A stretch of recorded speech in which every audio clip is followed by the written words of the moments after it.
Comics. Because they have no phone.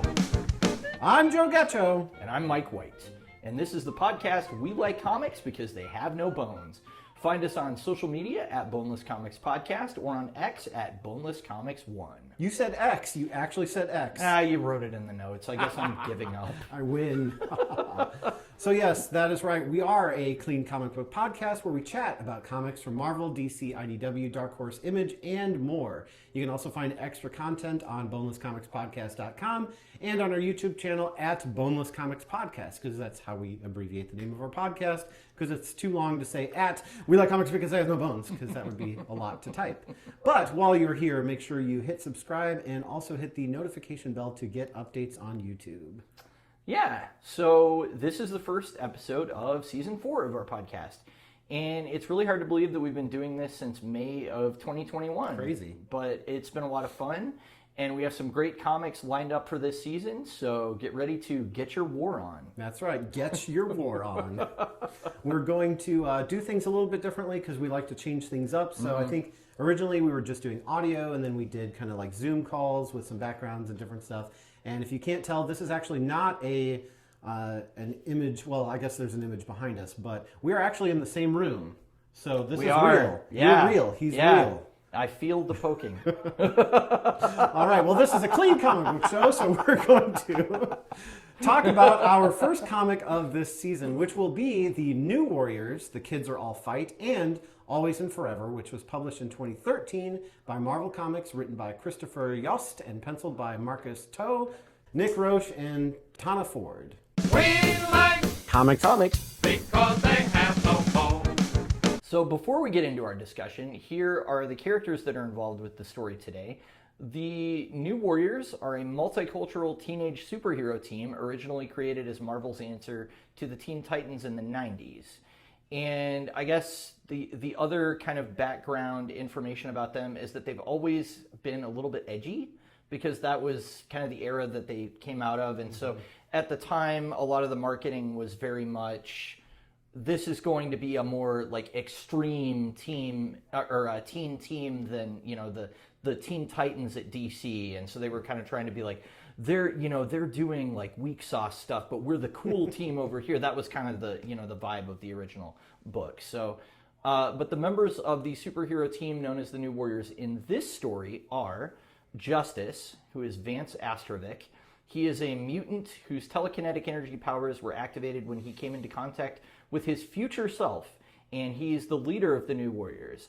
And he originally founded the team as Marvel Boy, which that was actually something that was confusing to me when I started this trade, because I was like, isn't Vance's name Marvel Boy? But no, he's called Justice now. That's good that he changed his name, because that was kind of... Yeah, Marvel Boy is pretty generic. Yeah.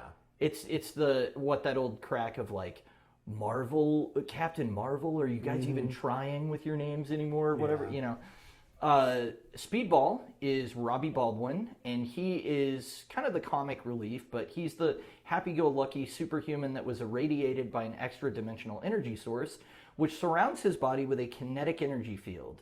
This allows him to bounce from surface to surface, absorb impacts, and redirect any kinetic energy back to the source. And he also has these like bubbles of like visible energy that you can see around him all the time. After the disaster in Civil War involving the New Warriors, he actually switched to a suit with internal spikes on it and went as penance to remind himself of the 612 deaths in Stamford, Connecticut. So this suit actually looked kind of like Voldo from Soul Calibur, actually. So he has a little bit of darkness to him, because that was a really bad thing that went down. Yeah, that's pretty crazy. So Speedball was in the Jessica Jones trade that we read, and when I saw him, I thought that he was like, in those like child playgrounds, and there's the ball pit. Yeah. I thought that's what he had around him. That's why he was Speedball, because he had a bunch of those little like balls around him, and he just like throw them around or something. But he's a lot cooler here than he was in that comic. Yeah, for sure. They didn't give him a very, very heroic moment there. No. And I mean, he is kind of a joke. If you think about like kind of Beast Boy's role on the team in the Teen Titans, that's kind of where Speedball fits in, where he's kind of cracking jokes and making the light of the situation constantly. We also have Nova 2, which is Sam Alexander. He is the son of the Nova Corps member Jesse Alexander, and Sam inherited his father's alien helmet from Xandar, as well as the power of flight, energy blasts, and super speed. He's the youngest New Warrior. I think he's maybe like 12 or 13. Really? But he was actually trained to fight by Rocket Raccoon and Gamora. Not to be confused with Richard Rider, who is the original Nova. So, yeah, he's a different character. We also have Scarlet Spider, and he is, I want to say Kaine when I see his name every time, because that's how we would pronounce that spelling for the Nier episode. But I have to remember that it's Kane for him. And if you know anything about Spider-Man's Clone Saga, it is really complex. And so I did go back and read the Christopher Yost written Scarlet Spider series of this era, like all 30 issues or whatever, to prepare for this. And it was really good, but every time they got into stuff with like the Jackal and the clones and all that, I'm just like, this is too much. So anyway, but Kane is a clone of Spider-Man that was created by the Jackal. He had unstable DNA and was doomed to die. So originally he had like all these veins like pulsing all over his body, and that was supposed to show that like his DNA was breaking down.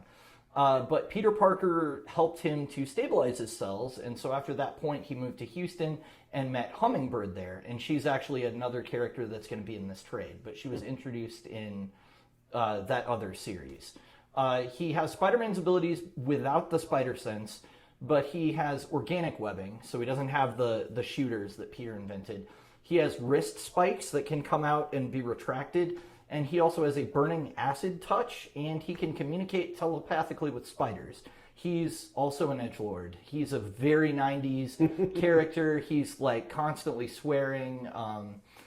I mean, I think early in this story, there's a moment where he saves some people and they're like, oh, thank you. And he's like, what the F are you doing? You guys should get out of here. And he's just like screaming at them and they're like, oh my gosh.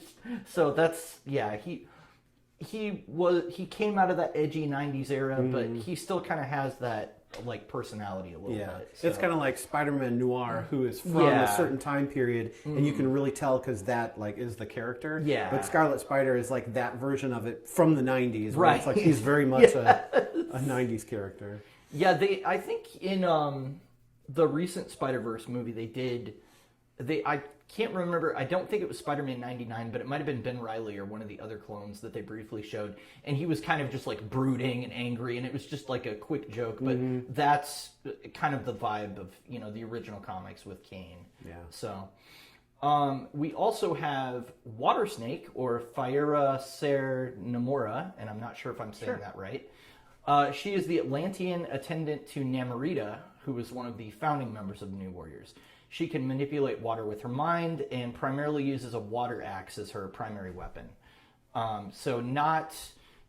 There's a lot of talk in this story about people going, aren't you just Namorita? She looks like her, but she is a different character. So this is sort of like a legacy continuation of like the original member that was on the New Warriors back in the 90s. Are they related to Namor? Because Namor, Namorita, and then Namora, it's like they all have Namor in their name. I think Namorita is his cousin, but it's been too long since I've read that side of Marvel for me to like remember what the actual connection is. So I probably should have researched that better.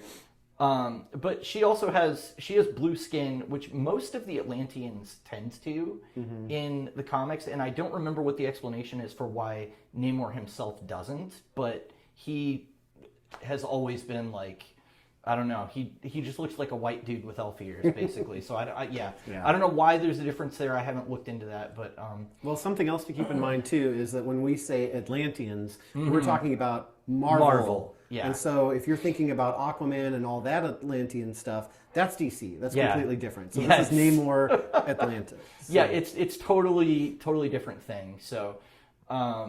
Although because Atlantis is, you know, it's just part of mythology, so they can both use it. Right. We also have Hummingbird, who is Araceli Penalba. The carefree Araceli is honest to a fault, maybe because she can hear people's thoughts all the time, and also maybe because she'd rather be happy and plucky than talked about the fact that she's actually the reincarnation of the Aztec deity Huitzilopochtli. Sure. And I'm not sure if I'm saying that right, but hey. Why couldn't it have been Quetzalcoatl, which we know how to say because of Final Fantasy VIII? I don't know, but it's Huitzilopochtli. Huitzilopochtli. Sure. If you say, God bless you. He sure did. She can fly. She can fly and is an empath that can influence emotions. And she was saved by Kane in Houston from the Salamander, a villain aware of her identity. So she was introduced in that other title. Christopher Yost is writing this, so when Scarlet Spider ended, he brought over Kane and Araceli into this title to, kind of continue their story. Typical writer thing to do. Yeah, very, very much so, where he was like, hey, I'm not done with these characters. Let's just put them in this team book. We also have Sun Girl, Selah Burke. She is actually the only human member of the New Warriors. She's a normal human girl that was saved from the carrion virus by Spider-Man, and she decided to put her talents to use as a superhero, inspired by his example. So that's kind of cool because she's somebody that, she met another hero and was like, hey, I can do this too. So she uses a flight suit with a jetpack, and she can also fire concussive light blasts. And the only thing in other superhero media I can think of that's similar to her blasts is, if you remember the villain Richard Leitner from Superman the Animated Series, that was making all these light constructs and stuff. Yeah. That's kind of what she's doing with her weapon. It's some kind of hard light thing. So I don't really understand how it works because her wiki page was extremely long. So we're trying to kind of trim it down for you guys a little bit here. Yeah. But well, it is important to note though that since she is a normal human, it's important for our story, which we'll talk about a little bit, that she's actually on the side of the people that are kind of opposite. So we'll talk about that in a little bit. Yeah, for sure. And then finally we have Haichi, or Mark Sim, who is an Inhuman.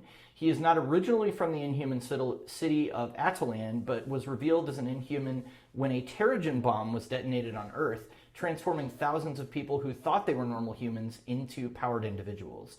So there was this event called Inhumanity, and that's basically what happened. This Terrigen bomb was detonated, and all these people that were living in the world all of a sudden find out, oh, I'm an Inhuman, and they have powers. And so in his case, he actually grew a giant horn on his head, and so he can't really hide. It's pretty obvious that he's not a normal person, but his powers are he can absorb and store energy, which actually feeds his transformation into a dragon. So he took his name from the Korean dragon of the same name because his mother called him that when he came home to try and be like, hey mom, I'm still alive, and she was like, Haichi! And so I don't know. That's his name now. So those are pretty much the main characters for this story today. We also do have Jake Waffles and Mr. Whiskers, who are... Mr. Whiskers, oh. I know. Well, I thought about that. And we can get to it. He might be okay, because he might have 8 more lives.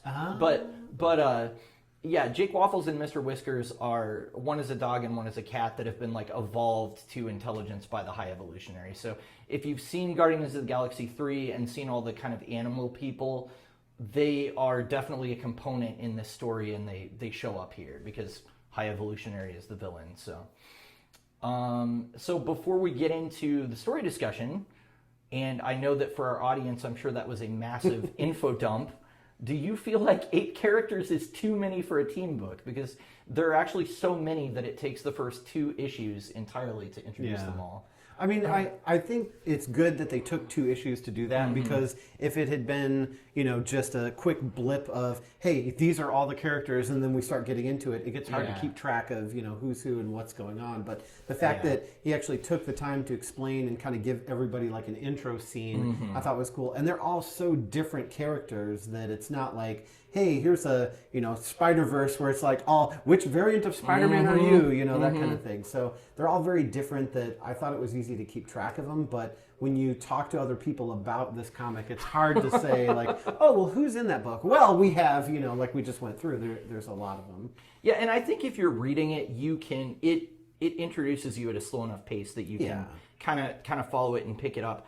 I normally am of the mind that having more than 6 on a team is a negative, unless they're really well known. Justice League can maybe get away with that because everybody knows who Wonder Woman, Superman, Batman, Green Lantern, the Flash. You Sure. don't need to explain them. They're in the public consciousness. So if you're adding in a few more people, it's like, well, I only need to learn like 2 or 3 more heroes. But with this, where they're all kind of like relatively unknown characters that have had like maybe 1 or 2 appearances in other books first, like you need to kind of clue your audience in on who they are. Well, and that helps being serialized too, because if you're telling something that people only see every once in a while, it's hard to keep track. Or if it's like an event book where it's like, here's a bunch of characters, go read their series. We're not going to talk about them. We're just going to throw them in. Then it's harder if you're not familiar with them. But for something that like they take you through and introduce each character and give you a moment to breathe with each one, when they put them together later, it's a lot easier to digest that than if they just throw them in there. Yeah, for sure. Before we move on to the discussion, I just thought of this because we're talking about too many characters. So at DC, they have a property called Legion of Superheroes. I have never been able to handle Legion of Superheroes. And I've tried New 52. I thought finally, okay, this is like starting over from a new point. I should be able to follow it as they kind of slowly introduce people. They give you like 15 characters in the first issue. And it's just like, there's a splash page where it's like, here's all of them, here's their name, the alien race that they are, and like maybe 3 words about what their power set is.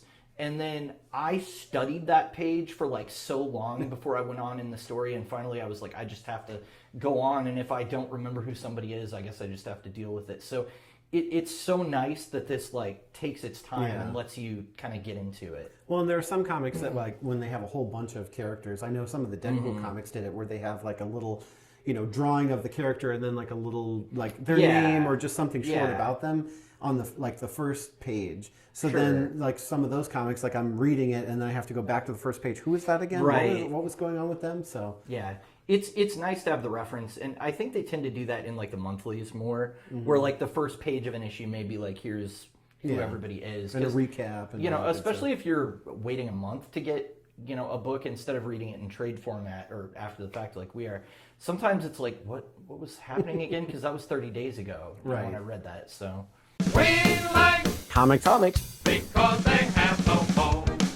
Yeah, so let's talk about our story. It's important to note that it takes place after the storyline in Civil War, where the New Warriors at the time were at the center of a televised fight against a number of supervillains in Stamford, Connecticut. Not Stanford, but Stamford, where a character called Nitro explodes, because his name is Nitro, that's what he does. And he kills 612 people, including several members of the New Warriors. So this incident was one of the sparks that ignited Marvel's Civil War, the crossover in 2006, 2007, pushing through the Superhuman Registration Act, and then the team was kind of inactive for years after that.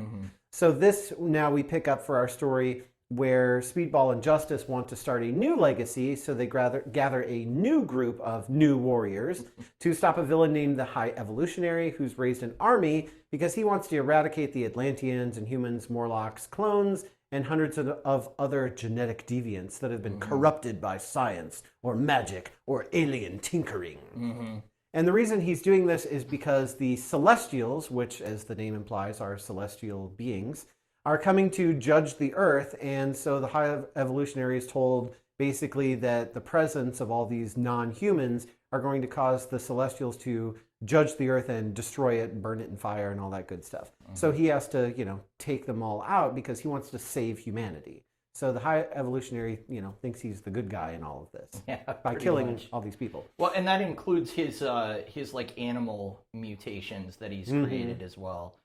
There's a name for them, but I've forgotten what it is. So anyway, basically there's a lot of stuff that happens, but eventually the New Warriors essentially intervene. They find out the Eternals are also involved, and so they expose this deception that the Celestials are actually not on their way to judge Earth. And so after an epic showdown, the Eternals and the High Evolutionary retreat, and then that's kind of the end of the story. And it's basically a new beginning for the New Warriors. And that's kind of, some background information on the comic that we're going to discuss today. Yeah. So, I guess before we really get into this story, the biggest question I would have had for you, and I think I know the answer, but like how familiar were you with the New Warriors before reading this? And were you aware that they had kind of set off Civil War?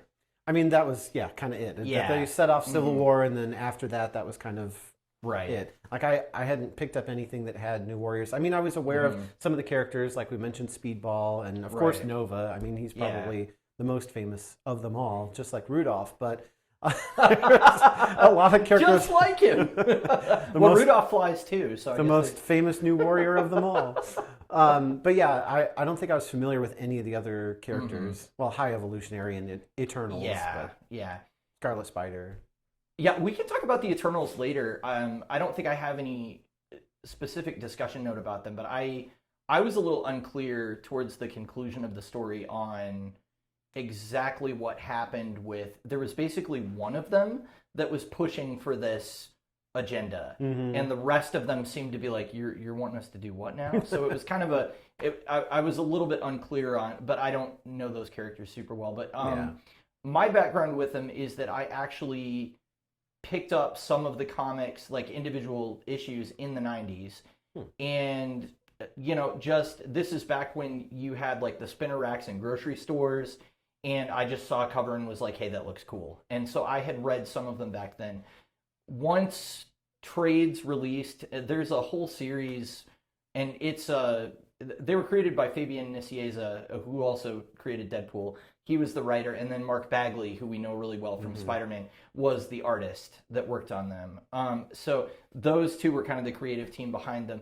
And I went back and actually got, like, I think there's 3 trades of New Warriors Classic or something like that goes through like the first 25 issues or something.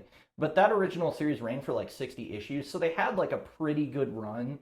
Although in the 90s only getting 60 issues, like there are a lot of comics that were going to like 100, and I mean Alpha Flight went way longer than that. So they have kind of been lower tier characters as far as sales, but as it goes with a lot of those, they have like a really passionate fan base that are like, oh, I like those guys. So, and I was always one of those that I just kind of like the obscure characters that are on the fringes a little bit. So it was fun to read about characters that I just didn't know anything about. So yeah, I think that's what attracted me to it back in the day. The other thing, I mean, about Civil War, obviously, and that they had kind of set that off. That really left a bad taste in my mouth at the time because I like these characters. So the fact that some writer came in and was like, they're doing a reality TV show and they're doing this publicity stunt where they fight a hero and then, oh no, it goes wrong and like 600 people die. I was like, this is not what I want to see for these characters that I actually really like.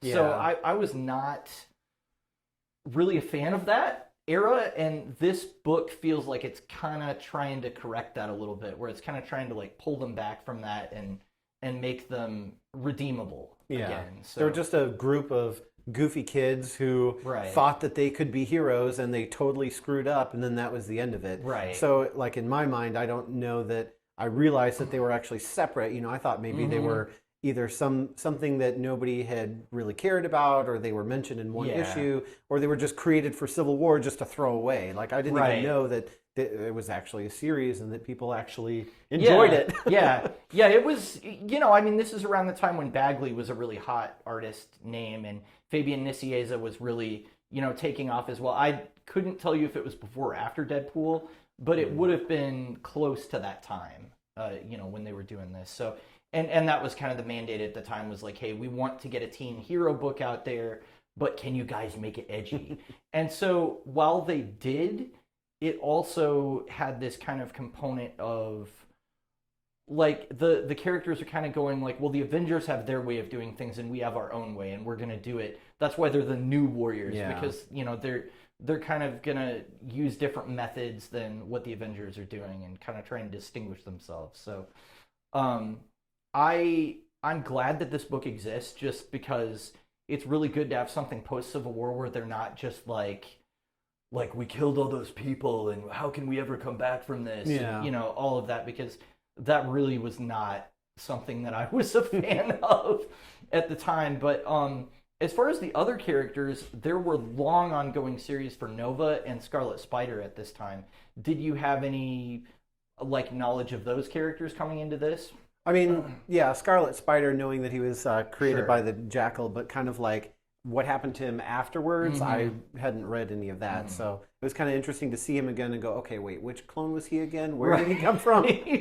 There's so many clones. Yeah. My friend Daniel actually was watching a retrospective on it was another YouTuber, but where they were trying to make sense of the Clone Saga, and oh my gosh, it's such a nightmare. It's one of those things where it literally was created by editorial to be as padded out as it could be, because they were like, this is the book that sells. It's Spider-Man. So what we want you to do is drag this event out as long as you can so that fans have to buy every issue, and that'll increase our sales. What happened instead was that people became really disillusioned with Spider-Man comic books, and what actually kind of saved the character and revived him again for Marvel was the Ultimate Spider-Man series by Bendis. And then after that, powers that be started being like, oh, people actually like this character if we write good stories. It's like, well, yeah. Duh. That's what you need to do. You don't need to focus on just padding it out for no reason. So it is interesting to me that they've made something of Kane after the fact, because he's another 90s edgelord character. He's just, it's like those old issues, it's like his agenda from one issue to another is not even the same, because they keep changing writers from like Amazing to Spectacular to whatever other book. So you can't even track his character development because a new writer comes on and they're like, well, now he's doing this. Yeah. And it's like, it's so frustrating. So I kind of credit Chris Yost for bringing that character out of mothballs and actually like doing something with him that was coherent.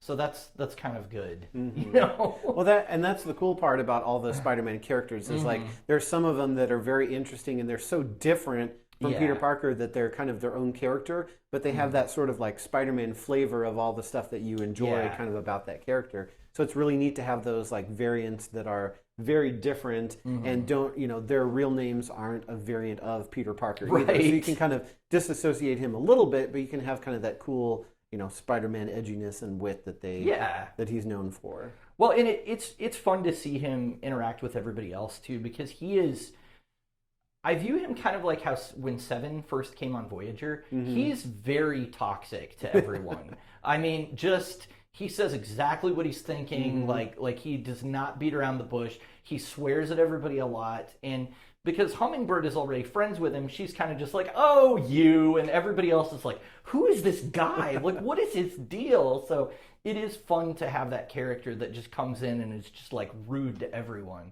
Yeah. And it's odd. There was one little moment in the story, I didn't know if you noticed it, but Sun Girl mentions at one point, Spider-Man, ugh. And the reason she did that is because this is during the Superior era. So everyone hated Spider-Man as well because he was Doc Ock, and Doc Ock was a real jerk. Yeah. So the High Evolutionary obviously is in this story. I'm hoping that audiences are kind of familiar with what his deal is, because Guardians of the Galaxy Volume 3 actually did really well.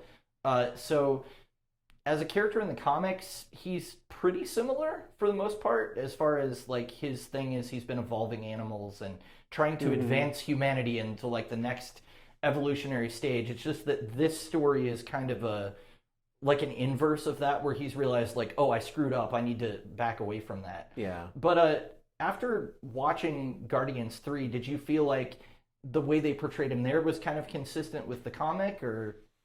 I mean, it was really different because maybe just because it was more theatrical. Yeah. It was made for a movie where he's supposed to be this grand villain to carry the entire plot, and it had to tie into Rocket and all of this other stuff. But it's funny because we were originally going to do this episode last season. So I was traveling at the time on an airplane and read the comic, and then I watched Guardians 3, not knowing that the High Evolutionary was a character in that. So it was kind of funny because I was coming out of that going, okay, this was very different, than what I read, and that's kind of funny. Yeah. But trying to remember now, like the exact differences is a little hard because it's been a while since I saw it. But yeah, I just remember that he was just like very grand, and he was very like crazed about his, mad scientist, like making the perfect being in the movie. Whereas here, he kind of seemed a little less crazed. And he was more kind of on the side of like, well, I want to protect humanity, and my actions are going to benefit humanity. Yeah, in this story, his function is more, he's a villain, but kind of like the movie version of Thanos, he has an agenda where his goal necessarily is not a bad thing. Everything he's doing is to protect people. It's just that for some reason when the High Evolutionary decides to protect people, the method that he always goes to is genocide. Right. Like, I need to kill all of something, and that's going to make the world better. And I don't know why that's like his first instinct, but he's very, the movie version of him was very emotional, and I find him to be very like dispassionate in the comic, where he's just like, well, this is the correct course of action, and he's not like prone to these big emotional outbursts where he's like, why were you the experiment that worked, Rocket, and all this stuff. Like, it's not like that. It's more that he's just kind of dispassionate, and he's like, I'm doing the right thing because it's, you know, the right thing to do, and I don't care how many eggs I have to break to do it. So yeah. Before we really get into like the dramatic aspects of it, I guess something that I really noticed reading this last night is that this feels so Marvel, not just the movies, but like the comics, just the tone of it. Because there's a lot of really dramatic stuff that happens. There are characters in peril. There's like people with traumatic past, but they are quipping with each other, like the whole team, like all throughout. And did you feel like they balanced that pretty well with the drama, or like it kind of overwhelmed the story, or? Yeah, I thought that it was balanced. It was fun. It, like you said, it felt very Marvel, which was cool. And like having a Spider-Man related character in there, his quips were a little bit different, you know, because it wasn't as much.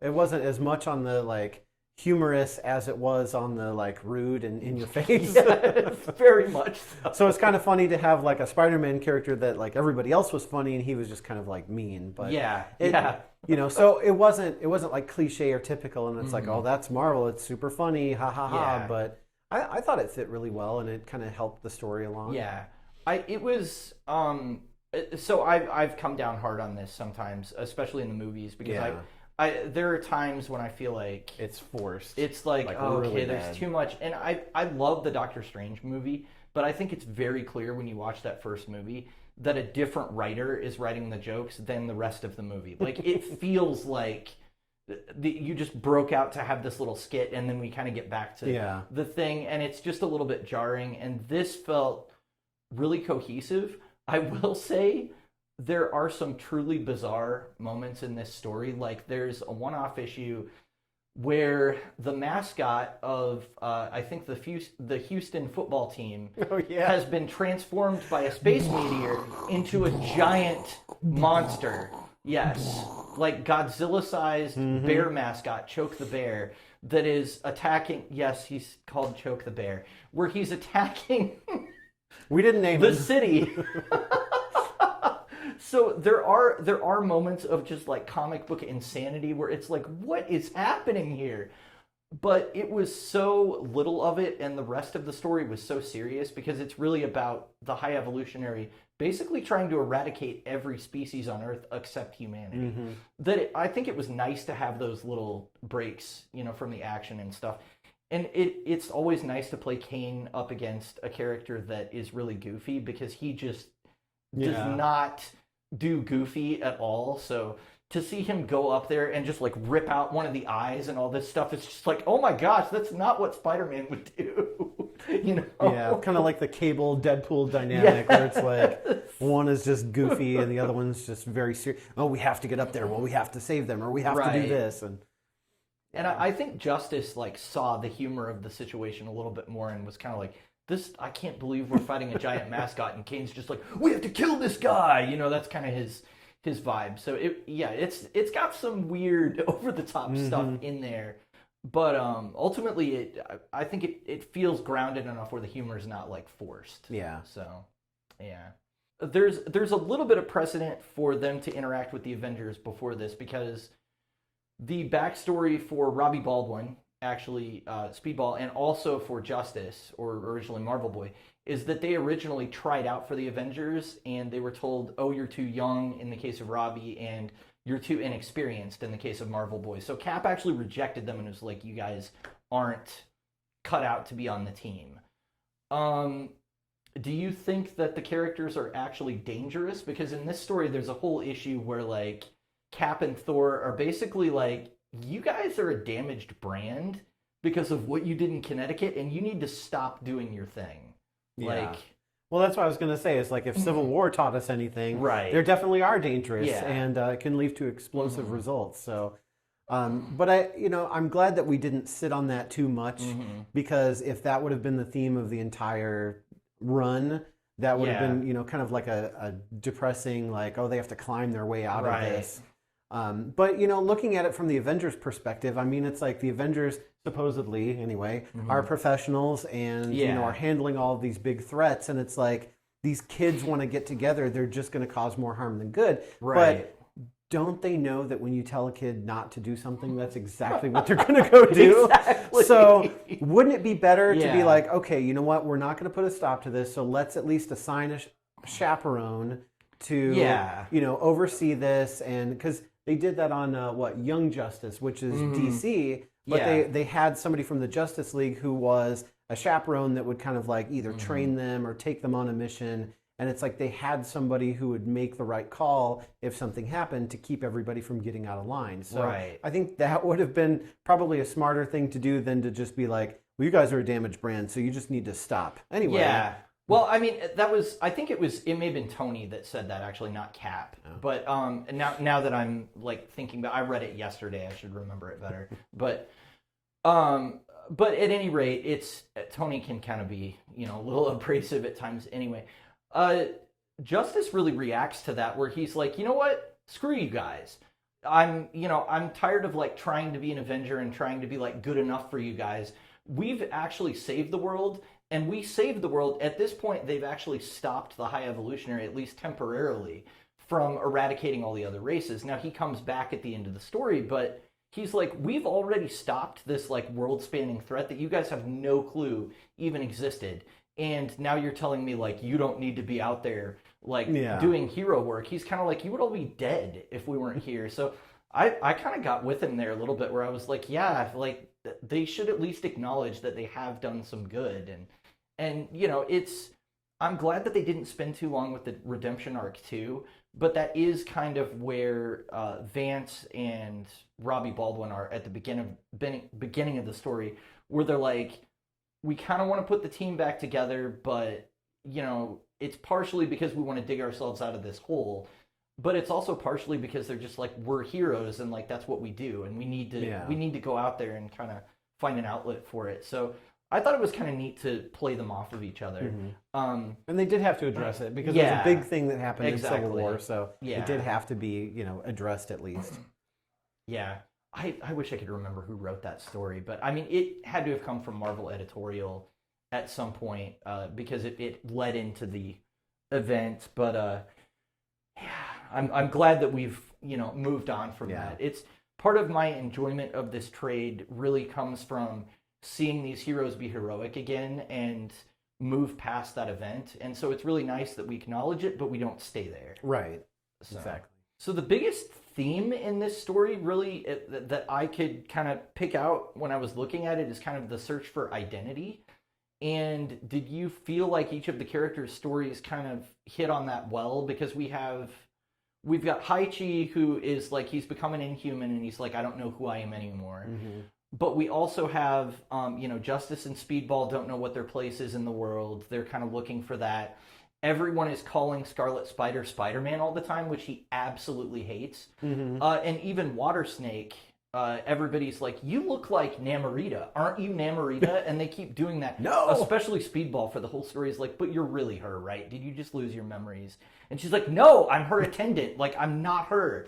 So I don't know. It was interesting to me that was kind of the through line that connected all the characters. I think that it worked because it was a through line, because it wasn't something that like they didn't take out a different issue to address each different character and spend too much time on it, where it broke up the momentum. These were conversations that they were having while they were pursuing the High Evolutionary, while they were fighting off his army and things like that. So it was like part of the story, and it didn't feel forced to me because these were the conversations that they were having. Again, they didn't have to, let's put a stop on the story and now go do something else and then resume our story.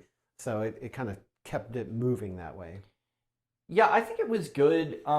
Even I was reaching for a couple of the characters to find, like, did they have a little thing there? Sun Girls is mainly that she didn't necessarily feel like she should be playing with the big boys because she's just got a tech suit. And it's like, well, what am I without that? Am I still a hero? You know, that was kind of her thing. Well, and she was fighting on the side of people who were trying to put a stop to non-humans being killed. And it's like, well, you're a human, so you don't understand what the threat is here. And it's like, well, I understand people are being killed, so that's kind of, you know, good enough for me.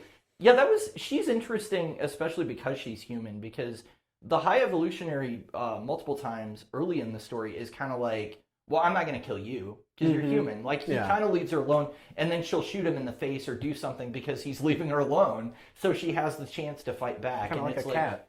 Yeah. You leave him alone. You leave him alone, and they're like, oh, I love you now. So, yeah, but I thought it was interesting to have even a human represented there that was like, you're actually part of the group that's not going to be touched by this, but she still was like, yeah, what you're doing is not really okay. So there was one line that stuck out to me, and it was towards the end of the story when I forget who the character was. I think it was Haichi that was kind of saying like, oh, I've made some mistakes, and like I don't want to be here, and it's Vance that comes to him and says, look, I don't know you, but you're making up for past mistakes. That's apparently what the New Warriors do now.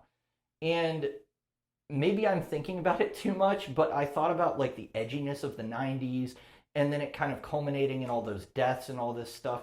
And I just thought, is this like a meta commentary on like what comics were like in the 90s, and now we're trying to do it better kind of thing? That was where my brain went, because they definitely have toned down the edginess in this book, and it feels more like a 2010s book, you know, as opposed to a very 90s thing where it's like, there was literally a character named Rage that was just like an angry guy on the team in the 90s, and he's got like this face mask on that looks kind of like a hockey mask, and his thing was just that he got really angry and really big, and he just beat the crap out of people, and they would always have to like pull him back off the bad guys so he didn't kill them. And like Mr. Furious, except he actually was dangerous. Yeah. So I mean, it was just interesting to me. I was like, I wonder if that's Chris Yost kind of commenting on the way comics were back then, because I think we can all agree that the 90s were a really creative time where a lot of really cool things came out, but the general tone of comics in that time was like, it's dark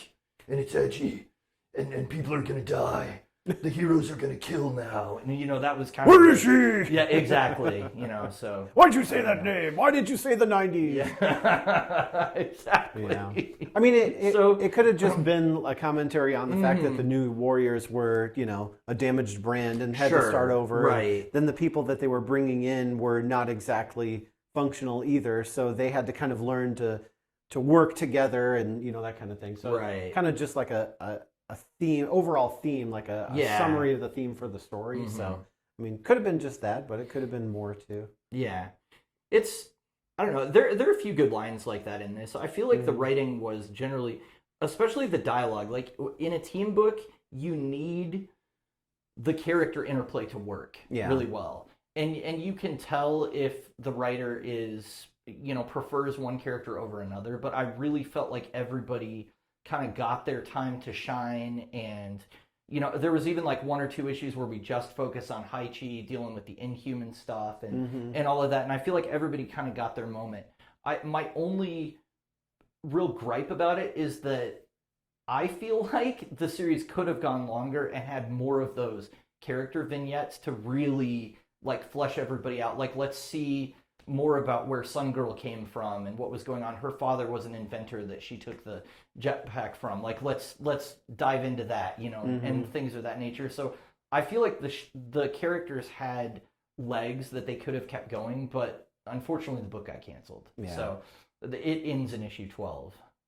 Well, and it's funny because, like, isn't the last panel, it's like a new beginning, or this is just the beginning, or something like that. And it's like, well, actually, it is the beginning and the end, because you're canceled. So that's unfortunate, because even, I mean, it could have been like they could have done character highlights, or maybe there could have been some spin-offs, or, you know, things like that. Yeah. But, you know, like it had places to go. Like, this was really kind of like an origin story for the new Warriors, wrapped in with you know, an overall plot with a villain that, you know, they had to take down. So it's like, okay, now they found their stride. They found out how to work together, and they've kind of, you know, they've got their sea legs. So now that they can, you know, get out there and not have a repeat of what happened in Stamford. So it's like they were totally set up to continue going, but I don't know. Yeah, it's a shame, and it's kind of a problem with comics at large. I think that people will gravitate to the well-known brand first, and that's what, you know, I mean, the top-selling comic for however long, it's always Batman #1, Spider-Man #2, you know, or those two can flip spaces, you know, every once in a while, but those characters have been around absolutely forever. I mean, they're fantastic characters, but it would be nice, and it is nice, to kind of expand that universe out and see other aspects of it. And I think one of the things that stood out to me about the story, which it's not in the notes, but I was just thinking about it, is how kind of they're all over the United States for a lot of this, because they get the High Evolutionaries sort of mobile fortress thing, the actual mountain itself, and the mountain itself teleports. So they go to Houston at one point, they go to New York, like they're not just stuck in Wundagore. Not Woundagore. You don't get wounded on Woundagore. I know. But yeah, so it was kind of cool how they could move around and they weren't just like New York-based heroes. Because, you know, while I really enjoy that all the Marvel heroes know each other and stuff, it doesn't make a lot of sense that they're only based in one city. So it's kind of cool to see them, you know, move around a little bit. Yeah. Did you feel like it felt like the book was canceled, or like the ending was rushed or anything, or? No, I was kind of just like, well, this was interesting. I wonder what happens next. Oh, wait, why can't I find what happens next? Yeah. Yeah, this is one of the better wrap-ups of a canceled series that I've seen, I would say. I wonder if they knew ahead of time, because they actually do bring kind of the character arcs to conclusion, and also the story with the High Evolutionary. It felt a little bit rushed to me with bringing the Eternals in at the 11th hour, just because I was like, you do not have time to explain who these people are, explain to us what their agenda is, like what they're doing here. And it seemed like there was a little more going on with like one of the Eternals. I can't remember his name. It was the leader, right? It was like the leader. Bushy guy. Yeah, with the beard. He looks like Highfather from New Gods. But I mean, that's kind of like the appearance that he has. But which that's not by coincidence, because it's whenever Jack Kirby had a falling out with the creative people at a company, he would go to the rival company and then make characters. And so this is post New Gods. DC had canceled his New Gods titles, and they made him write, I think, Omak and then Etrigan the Demon. And then he got done with that, and he was like, well, I still wanted to write New Gods, so he goes to Marvel and writes Eternals and creates those characters. Yeah. But I've always kind of felt like the Eternals were a pale imitation of the New Gods. I know it's the same writer-artist and everything, but I've had work as well. Yeah, I've had trouble getting into them, and I don't know why that is, but I honestly think it's just that I knew about the New Gods first. And so they're kind of my version of that, like the cosmic, you know, superheroes that exist in the world, and I don't know. But yeah, they show up at the end, because that's where you're going with that. Yeah, until he got off on a tangent. Yeah, sorry. I do that. But essentially, like, they show up, and their leader, I forget his name too, but he's kind of like, he fakes them out, because he's like, oh, well, you know, I told the High Evolutionary not to do this, and the Evolutionary's like, what? No, you, and then he blasts him. Yeah. So to keep him quiet, and he's like, we're going to get out of here, and, you know, everything's fine, and that's it, we're gone. And then they disappear, and it's like, okay, so wait, what was going on? Who was it that was communicating with the Celestials, and they were supposed to be here, but then we found out they aren't going to be here, and so then the Eternals are just like, oh, whoops, my bad, and we're going to take off. Yeah, so Hummingbird was actually in contact with everybody's minds, because she's a telepath, right? And she was the one that finally pulled out, like, from the leader, like, oh, the Celestials aren't coming. This is something that he just made up. So, I mean, you talk about a damaged brand. If the leader of the Eternals is trying to eradicate every race that's not normal humans on Earth, he's a pretty bad guy. Yeah. And him kind of being behind the High Evolutionary, even manipulating him, it had that feeling of in a Final Fantasy game when you get to the final boss and then somebody appears right after them where they're like, I'm the real final boss. That it kind of had that. Or like Mario, where it's like, oh, our princess is in another castle, not here. It kind of had that vibe to it, where it's like, really, you've been building me up to this point. So the High Evolutionary, I think, is just a better villain. He had more... he had more motivation. He had more motivation to do stuff. And so feeling that he was just manipulated by a higher power was kind of like, oh, that's kind of a... Well, and we don't even know why, because, like, why did they do all of this? And maybe there was more going on at the time with the Eternals or something that this was, like, taking a part of. But it seemed weird because they did a good job of making everything be in the New Warriors book. Right. We're grabbing, characters from other books and things like that, but, like, we're making our own story. Then to have the Eternals just kind of show up, and it's like, well, why are they here? What's going on? Why are you guys here? It was a little weird. Yeah. Yeah, well, are we ready to move into final thoughts? I think we're ready to move into final thoughts. We like Comics. because they have no home. All right, welcome back, everybody. We are here for final thoughts. So... discussing this, I don't think really changed my impression of it overall. I kind of came into this thinking I'm probably going to give this a 4. I don't think it's higher than a 4. And the only thing really holding it back is that the villain motivation at the end kind of came out of nowhere with the Eternals, and that maybe could have been handled a little bit better. But I'm also kind of willing to hand wave it because it was a canceled series, and most canceled series just kind of end. Yeah. And then, it's not something where you really have it wrapped up well. I can't remember if the Blade run that we read was kind of ended in that way, but I remember thinking that the ending of that was rushed, but this felt like a complete story. So in that regard, I really liked it. It was really nice to read a character with Speedball and Justice where they were heroic again, where I could actually root for them, and we weren't kind of dragging them through the mud for, the mistakes of the past. So that was a lot of fun for me.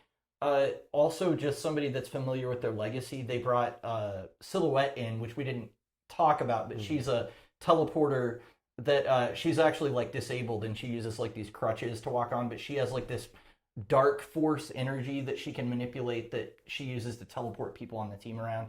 It's basically like a black cloud, kind of like what Cloak does from Cloak and Dagger. So they brought, even there were some references to Legacy and stuff as well that were really satisfying for me. So as a fan of New Warriors and also somebody that really didn't like Civil War, this was a really good read, and I enjoyed the new characters. I didn't feel like they necessarily took away anything from it. They were just kind of additive, so yeah, I think it was a 4 out of 5. Like, I really enjoyed going back to this, and I guess before I totally wrap up, one of the reasons I wanted to do this story is I remember feeling originally like there were too many characters and I had trouble following the narrative, but rereading it again and doing it critically, I was really able to make sense of it all, and it just felt like this is a good, well-told story. And the dialogue, too, is just really, like, it was snappy, and not everybody talked with the same voice, and it was just fun to see these characters again. So I think it's 4 out of 5 for me. Yeah.